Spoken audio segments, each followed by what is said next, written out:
quite a few people interested in intuition.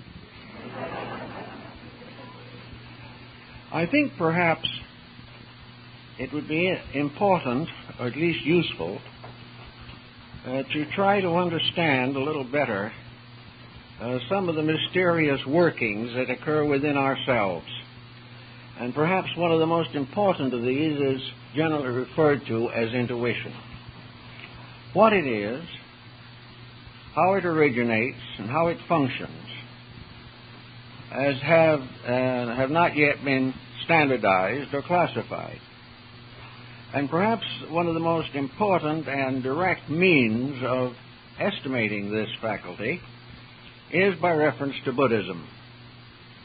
Because this group, this great Eastern philosophy, explored so many of the subjective aspects of human consciousness.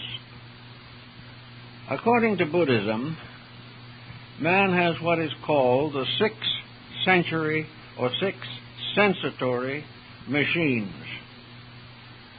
These consist of the five senses with which we are familiar, and a sixth factor, which is called the mental coordinator. Now, the purpose of the mental coordinator is to compute the testimonies of the sensory perceptions. It further has to bring to bear upon all new evidence, all that is already available within the consciousness of the individual himself. This is almost a problem in modern computerization. Every moment, testimonies of one kind or another are entering into our mental lives through the sensory faculties. Of course, the most important of these faculties are the faculties of sight and hearing. But even those less highly specialized also contribute a variety of supporting evidences of our conduct and our attitudes toward life. The coordinator has as its primary function to digest and assimilate all new evidence and incorporate it into the permanent structure of human insight. This means, in substance and essence, that constantly the individual is adding to his store of knowledge, but is not aware of the process. He pays little conscious attention to the things that occur around him, but subconsciously he is aware of all of them. And we know through hypnotic research and through regression that there is scarcely a detail in the life of the individual which is not permanently recorded.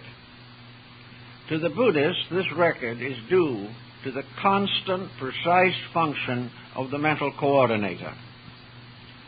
This faculty takes control of all types of phenomena. It gives us a constant insight into everything that makes up our daily living. It also exercises a censorship. For when something occurs to us which is contrary to the basic structures of our nature, this difference, this inconsistency, is also listed. Today, especially, the environment is constantly bombarding us with material which is not essential, not useful, and even is dangerous or detrimental. This is also filtered out by the coordinator. And as a result of this, the individual learns not only what to do, but what not to do. There is a relationship between this problem and that of conscience.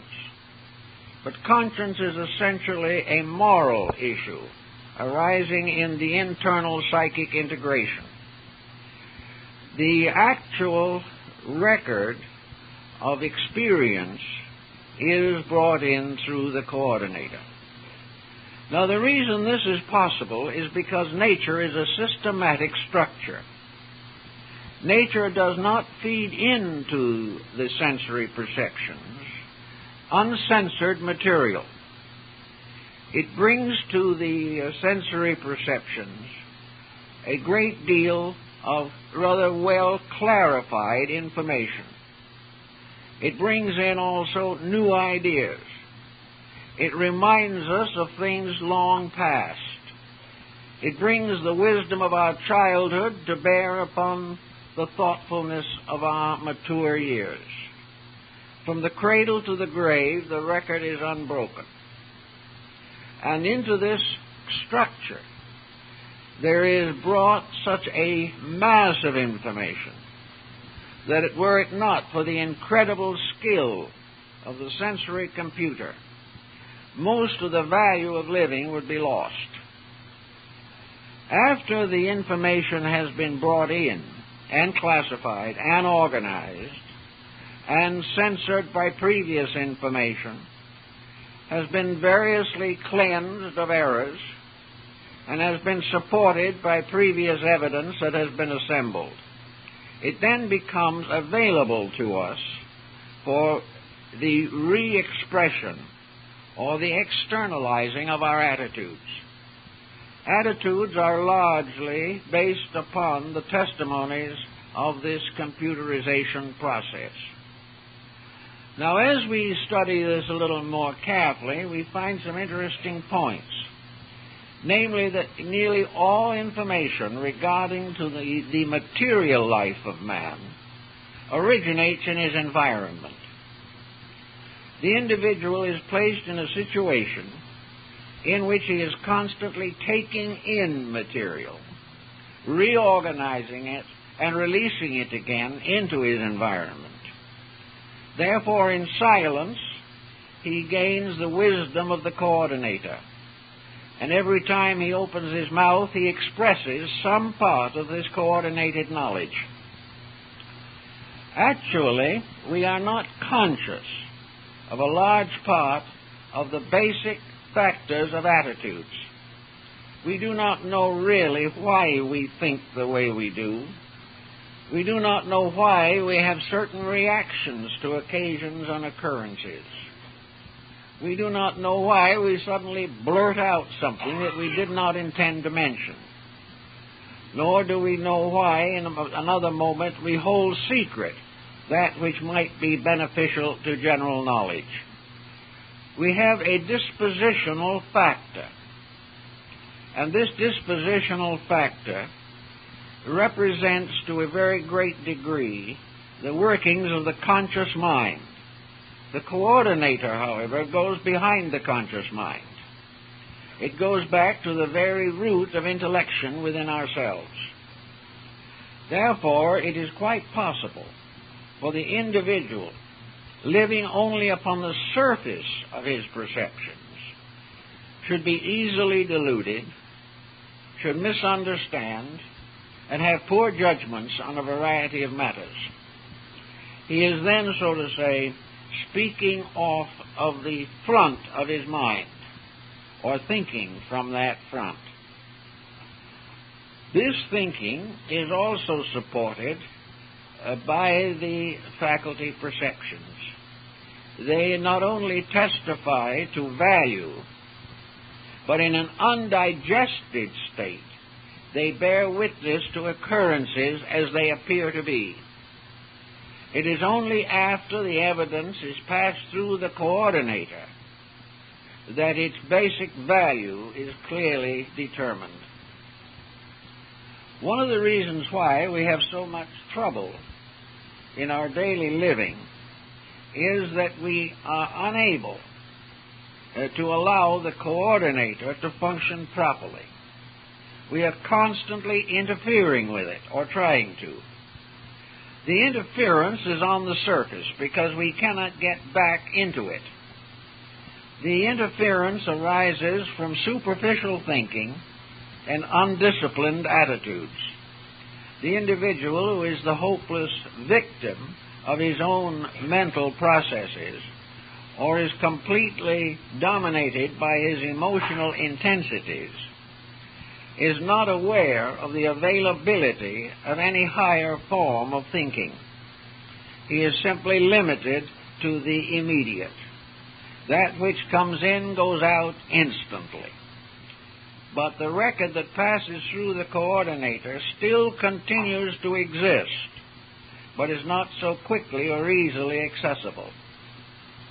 If, therefore, we study people carefully, we realize that intuition is of many degrees and occurs variously in different age groups, is much more commonly found in the feminine than in the masculine temperament, and is perhaps very powerful in small children.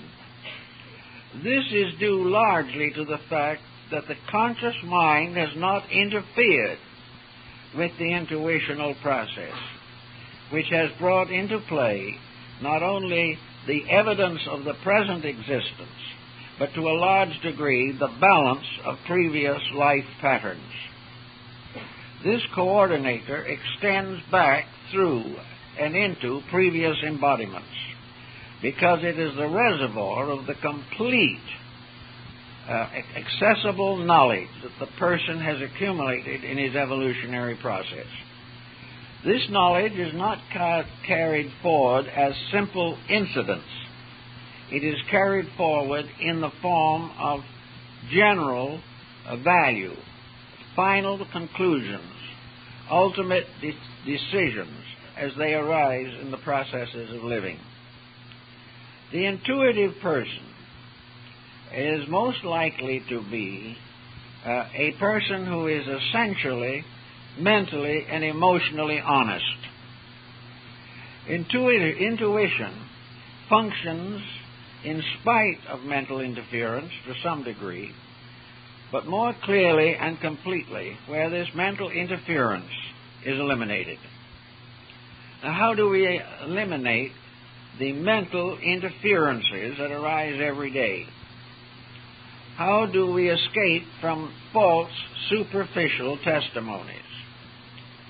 The interval between the coordinator's function and that of the objective mind is greater than most people realize. The objective mind is simply arriving at a series of superficial conclusions on all subjects, whereas the coordinator brings out only a seasoned account. Now, the sensory perceptions have much more in them in the form of information than we first realize. But if we are constantly betraying the testimonies, if we fail to allow this coordinating process to function smoothly and directly, we are less intuitive. We are intuitive largely to the degree that we get out of the way of the computerizing process. If we constantly interfere with it, if we constantly go against its testimonies, if we constantly press our own personal attitudes against that which is best, we will have trouble. Now, intuition is most obviously available where there is less interference with the processes of learning. False learning betrays the coordinator, but does not attain a victory, because the coordinator sorts it out. But it can betray the conscious mind. It can lead the conscious mind into a variety of difficulties. One of the laws in nature which we cannot resist is the law of cause and effect. The computer works upon this basic fact all the time. Every cause has an effect. When we use the frontal thinking of the mind only, causes and effects are hopelessly confused, but they are never confused in the coordinator. Everything that we do has results and consequences. If we perform an action without any particular intellectual support, the results will be heterogeneous. Some will be good, some will be bad. some will be worthless. But other ways of approaching the problem indicate that within ourselves the coordinator already knows from its accumulated statistics almost exactly what the consequences will be of any action which we indulge in. The coordinator is prophetic, not because it has some mysterious faculty beyond comprehension, but because it is basically, essentially, and eternally honest. And honesty inevitably results in a kind of prophetic power. We see this around us in society. We are today faced with numerous examples of it. Thoughtful persons realize that the present dilemmas are largely due to our own making, that we are responsible for the conditions which affect us adversely. A few, 20, 25 years ago, proclaimed exactly what is happening now. They knew it was going to happen. They knew it had to happen under a world governed by immutable laws and facts. Those persons who saw more clearly are the ones who took advantage of the testimonies of the coordinator. They knew that these things had to happen. But the majority, using the frontal mind only, refused to accept the operation of cause and effect. They preferred to think in terms of luck, of providence, or of some strange intercession that was going to take care of everything, rather than to trust to the internal faculty which would have given them intuitive insight. They preferred to continue in their way, deny the obvious, and finally fall into the dilemma. So intuition, in one sense of the word, is simply a clear recognition of values. It is possible in almost every instance to determine the outcome of any course of action by considering the motives which impelled it, the methods by which this action was carried out, and most of all, its final relationship to universal law. Is it acceptable to the law? If it is not, it is doomed to fail. Actually, however, these large concerns are not always so obvious to us, for there are all kinds of experiences and circumstances which can affect the intuitional process. We know, for example, that there are laws governing the structure of the human body. Lavater, the great physiologist and physiognomist, pointed out that everyone's fortune is written on him. But we do not know this, and we do not notice it with the superficial faculties that we possess, but the coordinator does. The coordinator notices it because in the subconscious of ourselves, we have already passed through similar experiences. We have already been deceived in the same way many times ago. We have made false pretenses, not just once, but hundreds of times. And the outcome of every attitude that we take is obviously to be determined by reference to our own internal reference frame, which, however, we usually ignore.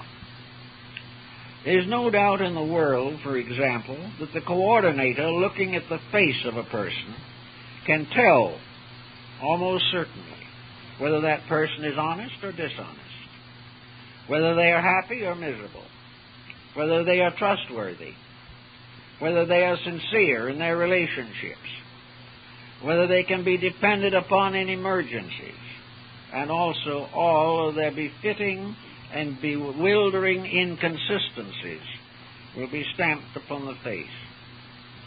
It also follows, as Lavater points out, that the body also is constantly testifying to the motives of the person. For long ago, in ages past, these motives shaped the body. And gradually, in each embodiment, the internal person gradually transforms the outer person into the semblance of itself symbolically. The way we walk, the way we use our hands, all these things tell what we are. Now, I think years ago I told you an interesting story, but it might be worth repeating in this context, that a bank teller was given a check to cash by an unknown person. The bank teller was suspicious. He did not know why he was suspicious, but he held back the check and asked an official of the bank to verify its authenticity. The check was a forgery. The teller was never able to say just how he knew it was a forgery. But he said when he looked at the man at the window, desiring to cash the check, he instantly knew that that man was dishonest. Now that would be called clairvoyance almost. Certainly an extrasensory decision, but was simply a plain state of the coordinator taking over. Inside of the individual, the background of his experiences, the people he had known, the lives he had lived, all of the incidents of life combined to make that decision possible. He was aware because in the coordinator a series of facts were assembled. He also was aware because of the distinguishing marks upon the face of the man. He did not know what those marks meant, but the coordinator did. It could read character because it was built upon the testimony of thousands of years of experiences by that entity in its evolution through the universe. All these different factors add to the development of an internal recognition, estimation, or analysis. We know that doctors who are really well versed in their professions are able to often diagnose a patient before he sits down for a diagnosis. The doctor knows what is wrong with the person when he enters the room. The doctor himself probably wouldn't be able to entirely explain the reason that he knows. But if we went into the coordinator, it would be the result of working with hundreds of persons, working with their problems, classifying their ailments, classifying the symptoms, and storing this all away in the inner consciousness. When need arose, therefore, it was available. One doctor told me that he was very reluctant to ask people to have elaborate tests and laboratory work. He said, I know what is the matter with them. I've instantly known it. But I have to tell them to go and have these tests, because if I do not, I could be sued for malpractice. If anything went wrong, even if it was the patient's fault, the doctor would be held responsible because he had not had the laboratory work done. Another very interesting field is in the ministry and the priesthood. The average priest or minister, in many instances, can tell immediately the problem of the person who comes to him for assistance. It is some way written on that person. It is not a transference of thought. It is a recognition of symptoms and a proper process of association of ideas. All these symbols add together to a directive, to an indication of that which is correct and that which is incorrect.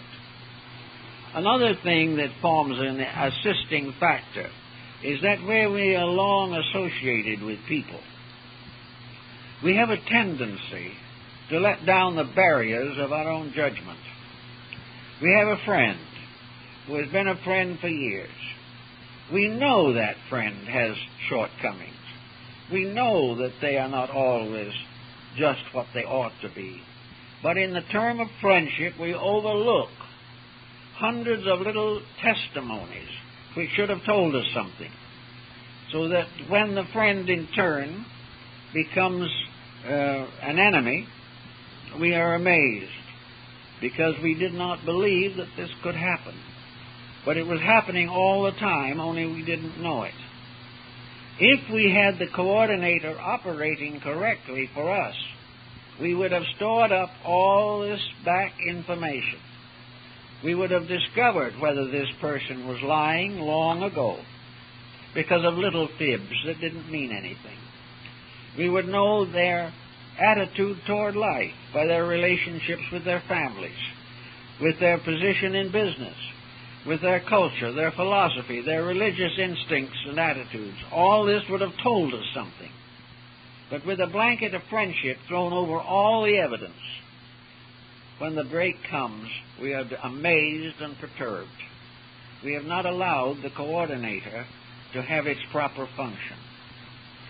In order to have the best results from this intuitive structure within ourselves, it is necessary for the individual to relax away from false testimonies as they first arise to his perception. The individual must be without prejudice. He must not distort the impulses and instincts that arise within himself. If he is able to quiet the testimony of the frontal mind, he will then allow the intuitive faculty to move into domination of the circumstance. But while he is constantly interfering, he is not able to gain the assistance that he needs. All persons can be more intuitive than they are. But to be this, they must take their ground firmly upon the operation of universal law and be ever observant and mindful of the various conduct patterns of those around them and the conduct patterns which are arising within themselves. Otherwise, they block the intuitional process. One of the more common things that happens in connection with intuition is that it is likely to be most vibrant and vital while the body is at rest. This is why a large part of our what we might call archetypal dreaming, dreams that have meaning, come to us from the coordinator. They come when the conscious functions of the mind are temporarily set aside. They come to us usually not as words, not as the appearance of some person, for the coordinator is not a person. They come through symbols, through various forms and patterns, through hunches, through sudden realizations of things which we do not normally comprehend.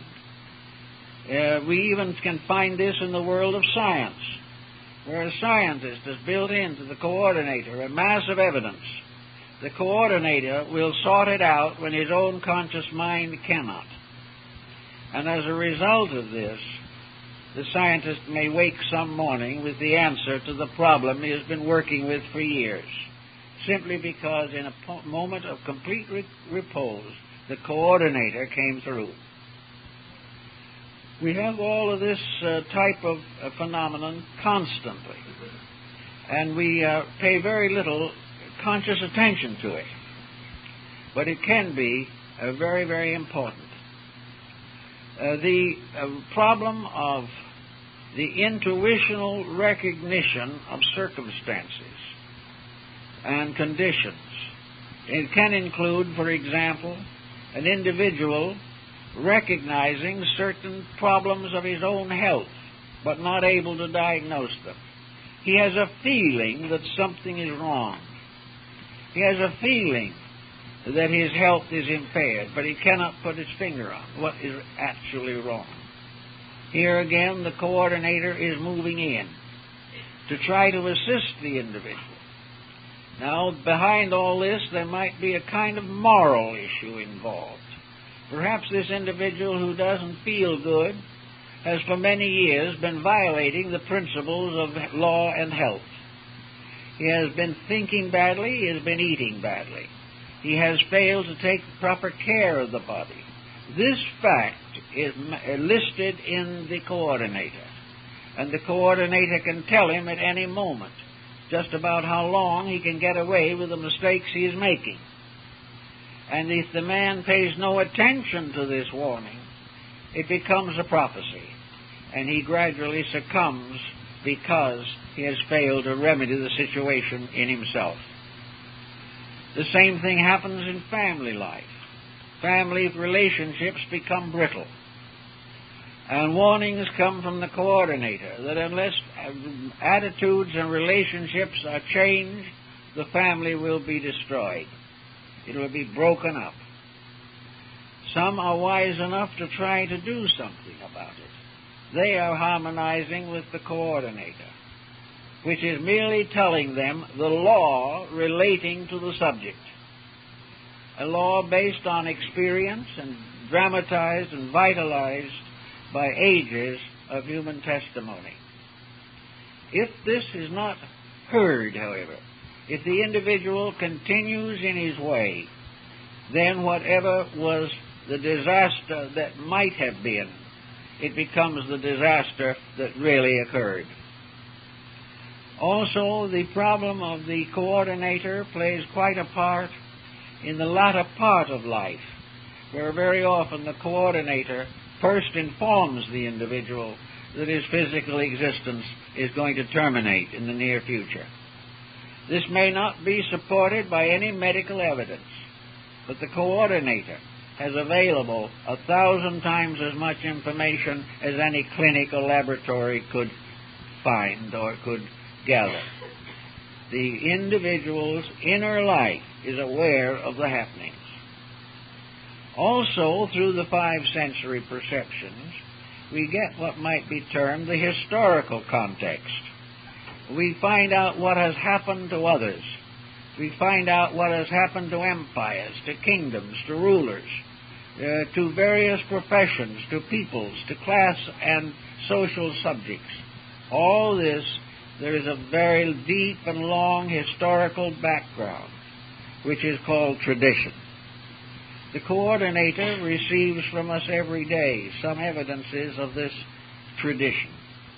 It also is aware, because of its own integrating process, the tradition, like every other part of activity, is governed by laws. These laws operate, and where a new situation becomes identical with an earlier traditional situation, then similar, if not identical, consequences will follow. And therefore it is perfectly possible for the individual, quietly in his own thinking and in his own reflection, to realize almost prophetically the outcome of almost any situation in which he finds himself. He can also apply this to the fate of nations, to the fate of collective structures, to the rise and fall of industrial systems. All these things are basically set in patterns of infinite and immutable law.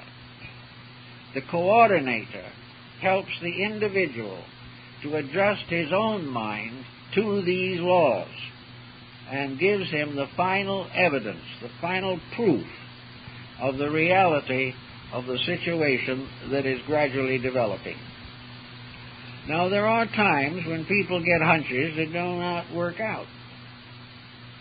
The individual, therefore, has to watch constantly to find out how much of his conclusions arise from the coordinator and how much comes from traditional habit patterns within himself. Most persons so live that their relationship to universal law is obscured. They live in a pattern in which they pay little or no attention to the great principles upon which life is built. These principles are invisible in most cases, but their consequences are painfully visible. We have to work with them every day. At the present moment, we are plunging through a mass of what the Oriental would call karma. It is a condition in which, for ages, we have been building contrary to the rules of the game of life. The coordinator knows this, but the individual does not pause to consider. The individual, building largely upon the satisfaction of personal selfishness and ambition, chooses to ignore those truths which might give him a better relationship with life. We find this quite frequently in such simple and imminent circumstances as alcoholism. The average alcoholic knows that he's an alcoholic, or finds out in due time. He knows that he is playing a losing game. He knows that it will destroy all that is best in his life. Yet he will not or cannot change. And fully aware of the inevitable tragedy, he moves relentlessly toward it until finally it catches up with him. If he survives, perhaps he is a little wiser. This type of decision to do what one pleases at the expense of doing what one should is one of the factors that blocks the intuitive faculty in the individual. We all have it, because we all have behind us not only ages of personal growth, but a vast universal complex of factors which subconsciously we accept, even though we may ignore them consciously. How then should we start in to try to develop the intuitive faculty better than it is, so that it can serve us more efficiently when need arises? One thing we have to do is to gain some form of mental honesty. This is really the beginning of the whole mystery. It is not the end, for there is more to it than honesty. But honesty is probably the most important single ingredient. Honesty means that we must stop fooling or deceiving ourselves, especially to doing this knowingly. We must gradually reduce this error factor. We must stop thinking or feeling or acting dishonestly. Now, this is a very large order for most people. Many do not even realize that they are dishonest. They do not believe for a moment that their various prejudices have anything wrong with them. They have no realization that every day they are compromising principles in order to advance some personal desire. The individual wishes his own happiness first, but does most of his life working against this happiness by his conduct and his attitudes. Intuitive people are not always merely spiritual people, but many great mystics have been also extraordinarily wise in their internal visions. Very often the prophetic power is prominent in the lives of mystics. One of the reasons is that mysticism is a doctrine of humility. It is a doctrine in which the individual steps aside and allows the truth to live through him. Mysticism is a person in a very gentle, humble, kindly, unselfish relationship with life. The mystic expects to be a servant. He is a servant of truth, a servant of God, and a servant of his fellow men, regardless of his estates or dignities. It is then natural that the mystic, by having fewer false pressures upon his life, is able to release more of the internal computerization, because he is not primarily concerned with personal advantage. He is not trying to gain something for himself. He is not trying to twist facts to support his own preferences. We have, for example, in problems such as we face right now in national election, here we have all kinds of issues being pressed and advanced and sustained and denied by the various candidates for public offices. We find also that too many of the voters are listening for that particular statement which would be of the greatest personal advantage to them. They are not thinking of the common good, but they are thinking of protecting what they have, even if it is at the expense of what they are. This common practice affects both public and private life. Most individuals regard it as proper to live this span of life to personal advantage as far as they can. Personal advantage is very often contrary to common good, and also contrary to the testimony of the computerizing factor. To escape this, or to at least outwit it in part, the individual must gradually release himself from attitudes which are not morally right. It's not a matter of dishonesty in many instances. It's a matter of self-gratification in others. It is the advancement of career, the accumulation of wealth, and the desire to shine in society. These become the false reasons for life, while they dominate, and their voice is heard louder than the voice of the computer. Nothing much of advantage will be gained.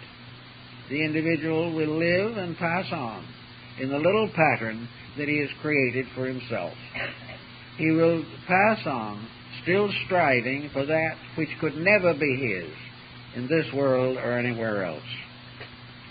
Realizing this, the intuitive person is very likely to be religious. He is very likely to be a person of prayer, of meditation, a person trying desperately, if necessary, to live according to a high code of personal relationships with life. He is trying to overcome the tendency to animosities.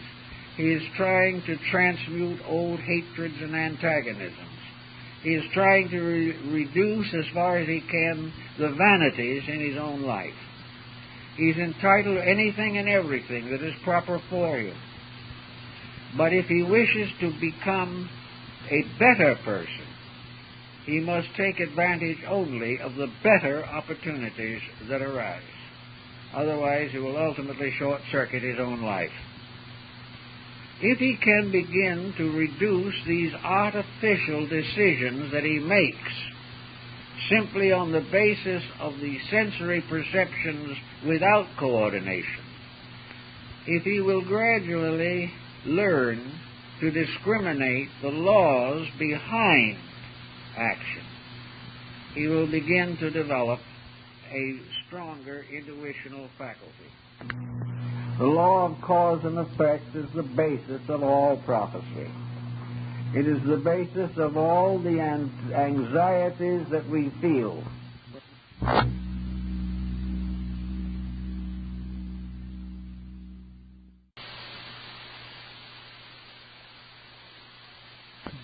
Anxieties that we feel when we know we have disobeyed the rules. It also gives us a certain realization of sins of omission, in which we are in trouble because we have failed to accept the responsibilities of life. In working further with this, the Buddhist, of course, holds strongly to a meditative concept. Buddhism was originally a moral and ethical system, and it was gradually expanded to become what has been called in Asia the heart doctrine. It is the doctrine that the final solution to all things is compassion, that the individual must base his foundations upon a gentle release from the tendencies to cruelty of any kind. The Bodhisattva doctrine is the doctrine of infinite self-sacrifice for the common good. It is the doctrine of the individual forgetting his own advancements in the service of humanity. It is completely non-competitive. Competition becomes a basis of delusion, for competition itself is a delusion. Nothing will ever be solved by it, because it is constantly destroying the basic friendships, the basic kinships which should exist in human society. Intuition, therefore, comes mostly to those who by nature have chosen to follow a faith or a spiritual path of growth. These people, for example, do develop a strong sense of faith. Faith is dependency upon truth. It may be also called a dependency upon God, because in the highest analysis, God is truth. But it is the individual aligning himself with the divine purpose, striving sincerely to keep those spiritual realities which are set forth in the Sermon on the Mount and in the many wonderful teachings of the Christian religion. Here we have something that is contrary to human attitudes, but unfortunately for man is in perfect accord with the laws of existence. And we are told in the words of the Masters that blessed are the meek, for they shall inherit the earth. God's meek are those who quietly and gently accept the universal plan. They are the ones who strive definitely every day to keep the rules, fully aware that in those instances the rules will keep them. Quieting down, taking the humble spot, waiting quietly for the good that is deserved. These people quickly ripen their intuitions. They become very wise in the inner life of things. In olden days, there was in every family an honored elder. Very often it was grandmother, sometimes grandfather, or an aged maiden aunt. But there was always someone in the family who was the counselor. And when problems became difficult or situations were hard to bear, the elder was called upon to advise, to tell, to explain, to speak from the experience of long years that which is best in the present emergency. In man's compound constitution, this elder is the coordinator. It is that which speaks with the wisdom of ages against the foolishness of the moment, and points out those great strengths upon which survival depends. In our present generation, we have lost contact with most of the securities of the past. We have lost our ability to simply listen to the wisdom of the elders. The American Indian listened to the words of the olds and the truths. We listen mostly to superficial remarks made by those seldom qualified to speak at all. In other words, we have lost the counselor. We have lost the old teacher. We have lost Gunamons in the story of Parzival. We have lost the guide that would take us through the underworld of uncertainty as in the story of Dante being led by Virgil through the underworld. We have lost the leadership and guidance of counsel. We are depending entirely now upon the contemporary pressure of events, and we regard anything that is not immediate as out of focus. We are not able to benefit even by the lessons of our own country. We are not able to benefit by the unhappiness in the lives of our own parents. We go on the same way. We cannot recognize that the parent in us, the old aunt and the grandmother in us, speaking with the wisdom of years, is the coordinator. It is that which out of the facts of living distills the pattern which each individual must follow. From this coordinator, the person can learn how he must change himself. He learns how he can expand and develop the potentials that he possesses. He learns how he can be more useful and serviceable to the causes of others around him. He learns better habits of living. He finds the mistake of decadent morality. He learns many, many things, not from the old grandmother or grandfather, but from this ancient one within himself, the teacher, the wise one, the oracle, that mysterious power which, if it can be brought into our objective attention, has the answers to everything that we need to know. This is true on every level, social, individual, collective. For in this computerizing process, the individual is stripped of all of his superficial embellishments. He is stripped of all the various attitudes. He is forced in himself to see himself, to know himself, and to act in accordance with the needs of himself. There is no concealment possible. There is no evasion. The facts are all there. But there are not too many who are able to face these facts. And there are not too many that even want to know that they exist. We want to go on our own way. Every civilization and culture of the world has brought forth its prophets. The prophets of the Old Testament, the patriarchs, the apostles, the world teachers, the great reformers, the great leaders.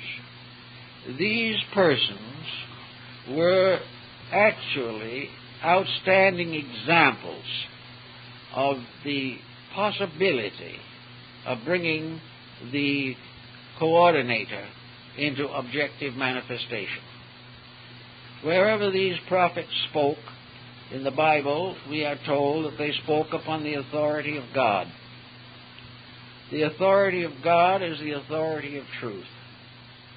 And the authority of truth arises from the individual's achievement of a basic factual existence within himself.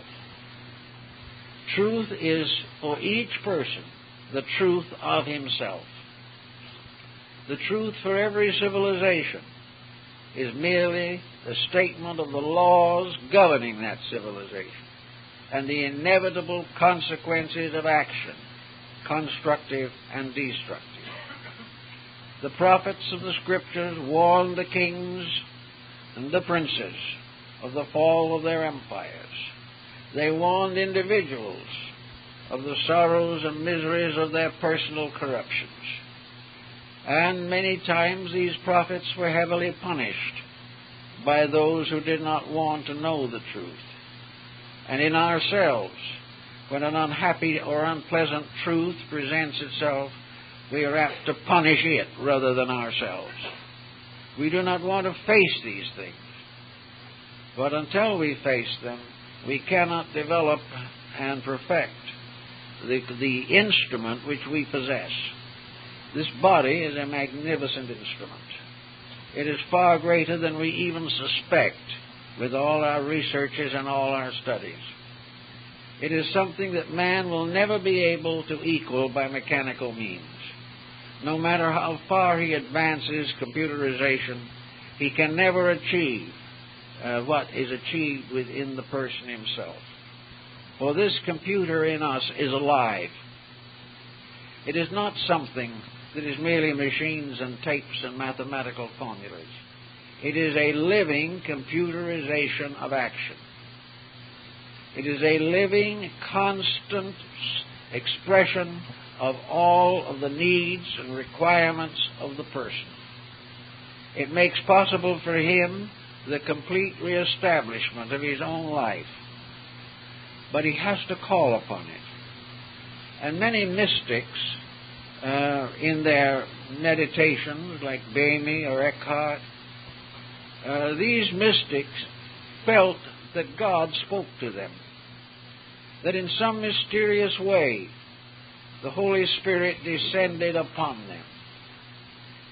The Holy Spirit and this mysterious inner voice, this mysterious power which gave an accuracy to every thought and made every statement a revelation, was actually derived from this computerization process within human consciousness itself.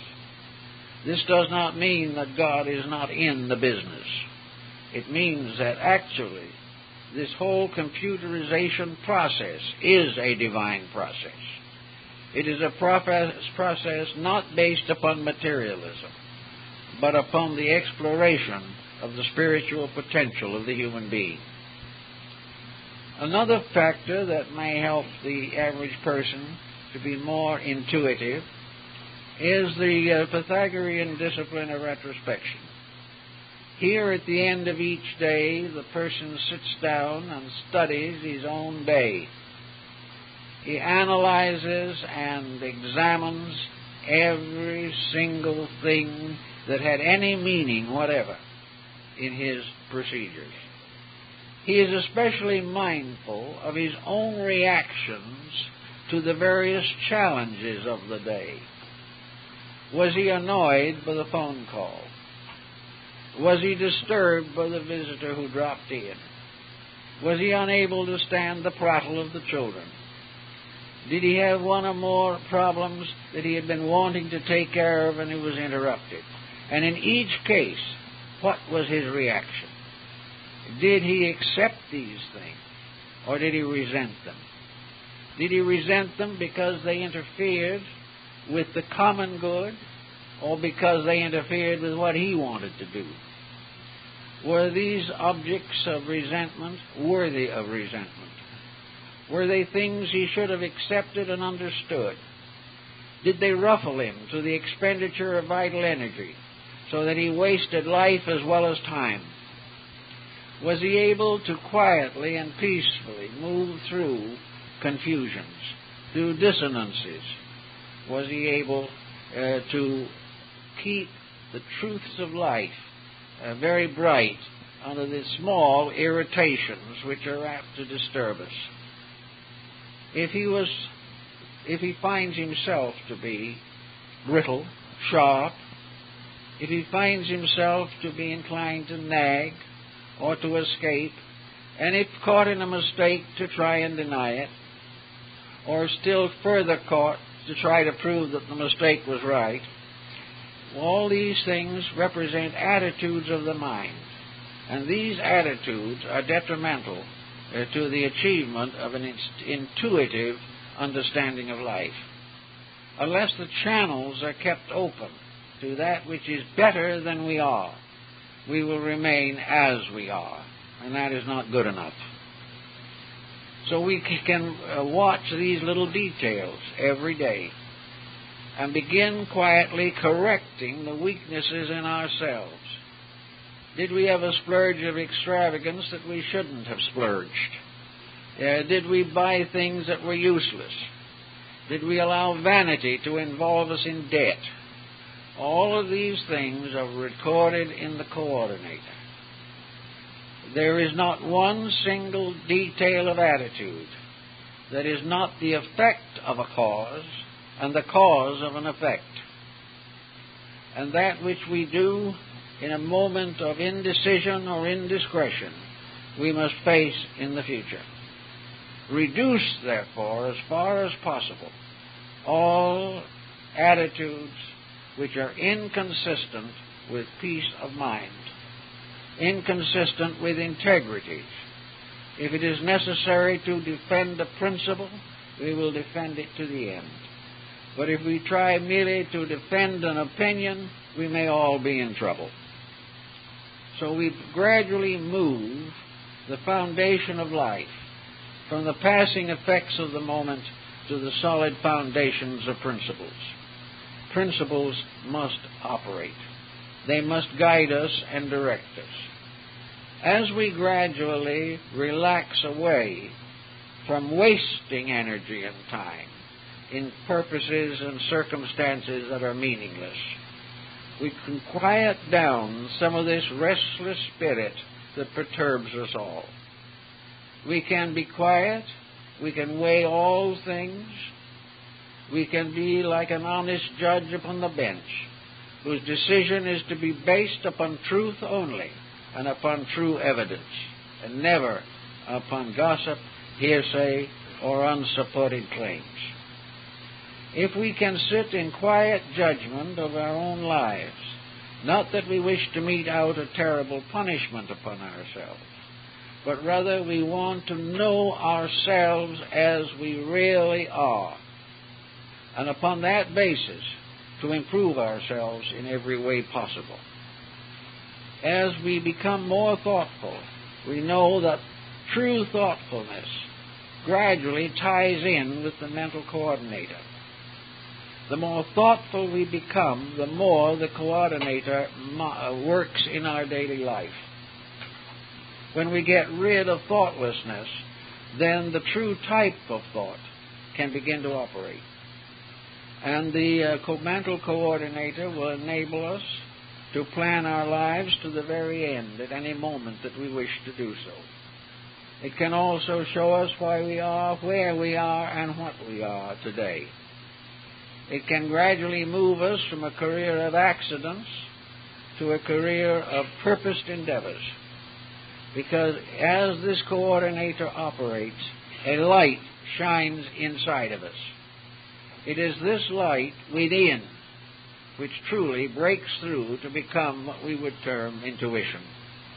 It is the light of the truth in ourselves, garnered from the experiences of ourselves, regenerated by the dedications of ourselves. These are the factors that make it possible for the individual to have the experience of truth. Truth being the basic factor in the experience of intuition. Intuition is the revelation of the thing as it is, not the thing as we wish it was or hope it will be or afraid it can possibly become. All of this is part of illusion, but intuition is a light of certainty arising from the most perfect processes of computerization that the individual can imagine, far beyond. For it is all in the substance of life itself. It is not made of steel. It is not worked by a current passed through it. It is our part of our own eternal living organism. The mind is still the greatest mystery that man must face, because in all of his thinking he thinks away from himself and not towards the source of thinking in himself. He is unaware of how to build gradually mental competence. He has experiences, but he misjudges them. He goes through critical situations, but blames others for them. He faces general social disorders, but cannot mend his own defects. All these things block intuition, block clear vision of any kind. And under this benightedness, he drifts with the current of things from one disaster to another.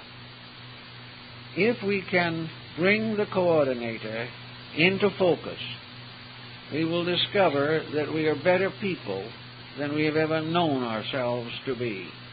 We are also wiser. Ignorance is on the surface of things. Wisdom is innate. The illusions of matter annoy the five senses, but the sixth sensory coordinator cannot be deceived by them. The realities are always available within the individual. He cannot be finally taught entirely from the outside. He gains valuable evidence, but this evidence, passing through consciousness, makes itself available to him as a great code of conduct, a way of life, which leads to life everlasting. The mental coordinator, giving us this testimony, ensures us of the final achievement of any constructive end which we hope to attain. This coordinator goes with us. This coordinator will direct us in the infinite future as it directed us in the past. And gradually, the power of this coordinator is made manifest through its consequences. We have people around us sometimes that through a lifetime of association we have really learned to trust. There are people whom we know to be good. There are people whose every action and every conviction is worthy of our respect. These kind of people, to a certain degree, represent the powers or factors within ourselves. Our own inner imagination, our own inner emotions are essentially good. Our own natural thought processes are good, and they are reasonable. But because of lack of discrimination and discipline, we are not able to follow the dictates of true thinking. We use the mind as an instrument of selfishness when it should be the instrument of enlightenment. But the good friend in ourselves, the coordinator, is never going to cease to be a good friend. It will be a better friend life after life as we learn more about the laws of living. It will be with us until its work is completed. It will be a kind of guardian angel over us throughout all our existences. It is that thing within ourselves which cannot be destroyed, which cannot be perverted, which cannot be indefinitely ignored. Little by little, the inner takes victory over the external. Gradually, the sensory perceptions become the instruments to bear witness to the integrity of life, whereas now they principally reveal to us the inconsistencies of mortal activity. So the coordinator goes on to be with us until finally we develop an internal life in which the intuition of reality becomes part of our nature. Instead of being a faculty submerged, it will become gradually the guiding and dominating law of our existence, because the coordinator will finally take over. And in so doing, will make it virtually impossible for the individual to make any very serious mistake. But in the meantime, while he is struggling, he is torn between his own moral integrities and the immoral society in which he lives. And each person has to kind of work this out for himself. He has to find his own values and stay with them. And the beginning of this is honesty, because until he is honest, he will not choose that which is honest. As long as he believes in compromise, he will compromise. But the coordinator is constantly bringing him evidence that compromise is fatal, that he cannot win by anything except integrity. The only way he can abide in the grace of God is by obeying the will of God. And this will is represented through the laws of existence. If we keep these laws, then we worship correctly. It is not what we name the deity, but how we live according to its principles that becomes the vital and important factor. If then we want to really learn, if we want to try to develop this intuition, then we should devote at least some time, perhaps, to good reading, to study of those kind of texts which inspire us to live better lives. Not a type of text that has compromise built into it. Not a text which will cause us to assume that we are independent of the absolute responsibility of life. It should never read evasion literature of how to get out of doing what is right, or how to allow self-will to build a fortune for us. This is not the type, but serious and thoughtful things that inspire us more strongly, meditatively, to the expression of our integrities. One of the principles of the ancient oracles of Greece was that the gods always spoke in verse. Prose was the language of mortals, poetry the language of the immortals. And many very great works in poetry have tremendous moral and spiritual qualities. For in some mysterious way, poets are more often given to intuition than those in other more intellectual or scientific fields of endeavor. Poetry is a very good source of inspirational insights. Then, in our daily contact, we must try, as much as we can, to keep all of those rules which we are taught to be indispensable.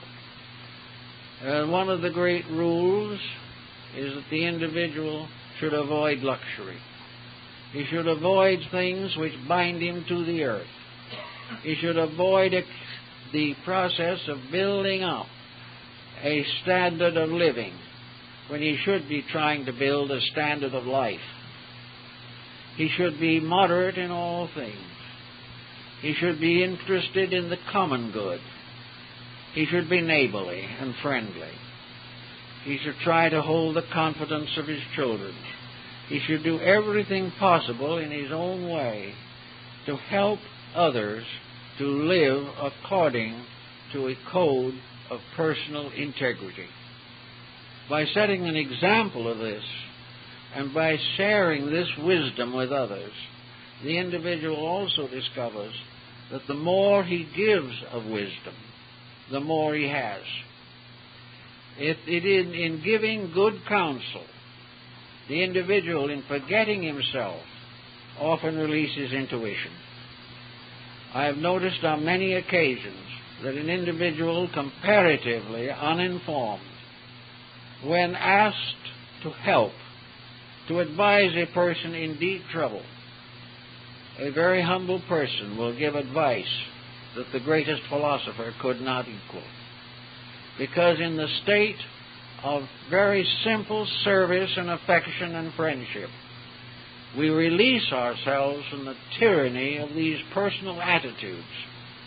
And when we are trying to help another, we probably help ourselves most of all, but we do not even know it. And we could not probably live what we have advised the other person to do. And this is one reason why we have to watch the coordinator. Because the moment we advise an individual to a certain course of life, we must ask ourselves whether or not we need the same advice. And if we do need it, perhaps it has come to us through this intuitional flash when we try to help someone else. Watch the intuitional releases as they come along. Whenever you feel a very definite sense that something is wrong, try to find out why. Try to find out what testimonies bear upon this matter. Do not blame other people, because we are all subject to law. And when another person breaks the law, that is his problem. When we break it, it is ours. When we both break it, it is war. And this has been our problem for many ages. So we try always in simple, quiet, meditational ways to visualize the integrities of life. We sense within our own depths this power that is forever building upon our experience. If that was not true, what good would the experience be? What value would life have unless it was a record of growing? In some mysterious way, everything that happens has to happen to bring about the most necessary improvements of living creatures. If it was not for this, what value could we place upon anything? Why be born? Why grow and suffer? Why age and die? If it has no meaning except in terms of this little shadow in which we live. That out in space and everywhere else, there is nothing but some vast blind force moving. And this blind force pushes us and pulls us from one inconsistency into another. Such a life is inconceivable. Such a plan could not be implied as arising in a divine being. If the Lord of it all is all-wise, all-knowing, and all-good, then the plan must be for the greater good. There is a reason for everything that happens, and that reason is to help us to grow. And the moment something happens, we must try to understand by quiet thoughtfulness how this is going to help us to grow, how it is going to bring us nearer to the full purpose for which we were created. If we can quietly contemplate this in peace and without any evasions or excuses, and try to understand prayerfully and in mystical contemplation the reason for that one little incident that happened today, we may find in that instant the flash of intuition. We will suddenly know why it happened. Then the sky will close again. Plotinus, the great mystic, said that only on 2 occasions did he receive the direct impression of his God. This direct impression was a revelation of character. It was instruction as to what to do and how to do it. And it was, in this sense of the word, a clear expression of the intuitional power. So when we need intuition, we will have it. If we have it a little already, it will grow. But to make it grow, we must listen to it. We must obey its counsel. We must verify that it is really intuition and not simply self-interest masquerading under a spiritual appearance. We must test the spirits. We must try to find out and observe whether the things we intuit actually come to pass. If they do, and very often they will, then we must become more and more dependent upon that mood, that quality of life, which opens the link between ourselves and the record of our greater selves. In other words, we must go back into the stacks and find the records. We must go back into the mental coordinator, and we'll finally discover through this what is next for us and how it is best that we can gain the desired end. Actually, intuition is only the availability of all that we have been through, all that we have experienced, all that we have thought, and every deed we have performed. All this together makes a pattern. And this pattern gives us the most valuable of all advice, what we must do next. How all that has gone before is being culminated now, and that every facility, faculty, and power that we possess is being focused upon the next problem that each of us must face. And if we begin to understand that, and are very careful in our daily conduct to cater to that type of intuition which invites us to be bigger than we are in spirit and in quality and in conduct. If the intuition impels us to grow, it is good. If it attempts to tell us how to escape growth, then we must suspect that the mind has taken over and that the frontal thinking is obscuring the basic fact. That the frontal thinking deals with things of today. The computer in ourselves deals in terms of forever. In that computer, the incidents of the day are simply part of the great collective experience which we call life. And in this computerizing process, all that we have been is available to help us to become better today, and that all we achieve today will be available to us in the future as we go along the path of life. Adversity very often strengthens intuition. Suffering and sorrow remind us that we have to find a reason for them. And after a while, we can no longer blame them upon society. We can no longer blame them upon friends and enemies.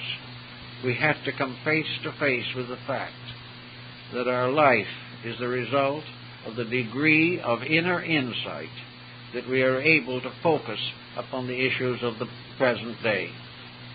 More and more, as we grow in that dimension of feeling, as we become more conscious of this process, our intuition will enlarge accordingly.